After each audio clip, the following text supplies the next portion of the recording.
So hi guys. So இந்த video போகிறதுக்கு முன்னாடியே சொல்லிடுறேன், இது இன்னும் உறுதி செய்யப்படலை. இப்போ நான் சொல்ல போகிற விஷயம் உறுதி செய்யப்படலை. அதனால் இது உறுதி செய்யப்படலை அப்படின்னு சொல்லி நீங்கள் வெளிலவும் போகலாம், ஒரு பிரச்சனையும் கிடையாது. என்ன ஒரு விஷயம் வந்து பார்த்தீங்கன்னா மிக சந்தோஷமான விஷயம். ஏன்னா இந்த ஜெஃப்ரி பண்ண வேலையை பார்த்தா அவருக்கு ஒரு தக்க பதிலடி வரும் அப்படின்ற நினைத்து நான் வைத்துக்கும் போது இது ஆக வாய்ப்பு இருக்கான். அதாவது அவர் எவிக்டாக வாய்ப்பு இருக்கான். ராணுவுக்கு ஆகிய பிரச்சனைனால அவர் எவிக்டாக அதிக வாய்ப்பு இருக்கேன். ஏன்னா அவர் தான் பிடிச்சி தந்தார், உங்கள் எல்லாருக்குமே தெரியும். ஆனால் அப்புறம் வந்து கிடையாது எப்போ போன வீடியோவில் இதை பற்றி பேசியிருப்போம்.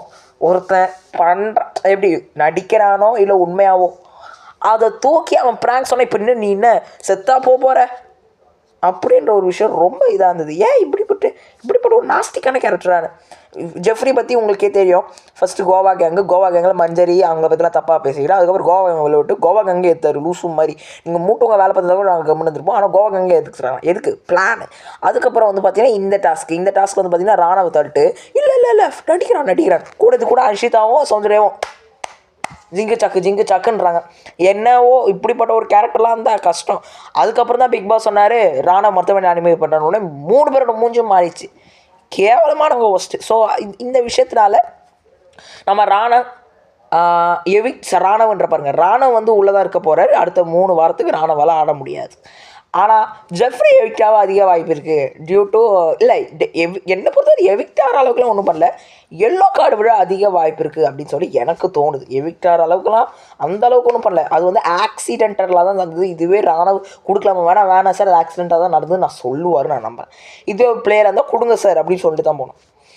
என்ன பண்ண நல்லா ஓகே பார்க்க பாவமாக இருந்தாலும் அவங்க அப்பாலாம் வேறு வருத்தப்படுறாராம். ராணவோட அப்பா ஐயோ என் பிள்ளைக்கு இப்படி ஆச்சுன்னு சொல்லி என்ன பண்ணேன்.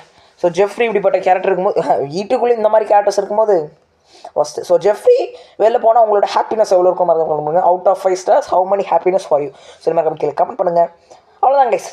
ஸோ இது இன்னும் அன்அஃபிஷியல் தான். அஃபிஷியலாக ஆக வாய்ப்பு இருக்குது. ஆனால் என்ன பொறுத்த ஒரு எல்லோ கார்டு பண்ண இருக்குது. பட் இப்போ வந்து பார்த்தீங்கன்னா எவிக்டாக அதிக சான்சஸ் இருக்குது. எவிக்டான இந்த வீட்டுக்கு ஒரு பாதகமும் கிடையாது. ஸோ ப்ளீஸ் தூக்கி போட்டுருங்க அப்படின்னு தான் நான் பிக் பாஸ் டீம் கிட்ட கோரிக்கை வைக்கிறேன். ஸோ இத்துடன் இந்த வீடியோ நான் முடித்துக்கொள்ள விரும்புகிறேன். ஸோ இந்த வீடியோ பிடிச்சிருந்தா மறக்காமல் like, share, comment and subscribe பண்ணுங்கள். ஸோ அடுத்து ஒரு மிக சூப்பரான வீடியோவில் சந்திக்கும் வரை உங்கள் வீடியோ பெறுவது உங்கள் ட்ரெண்டி ட்ரூப் யூடியூப் சேனல்.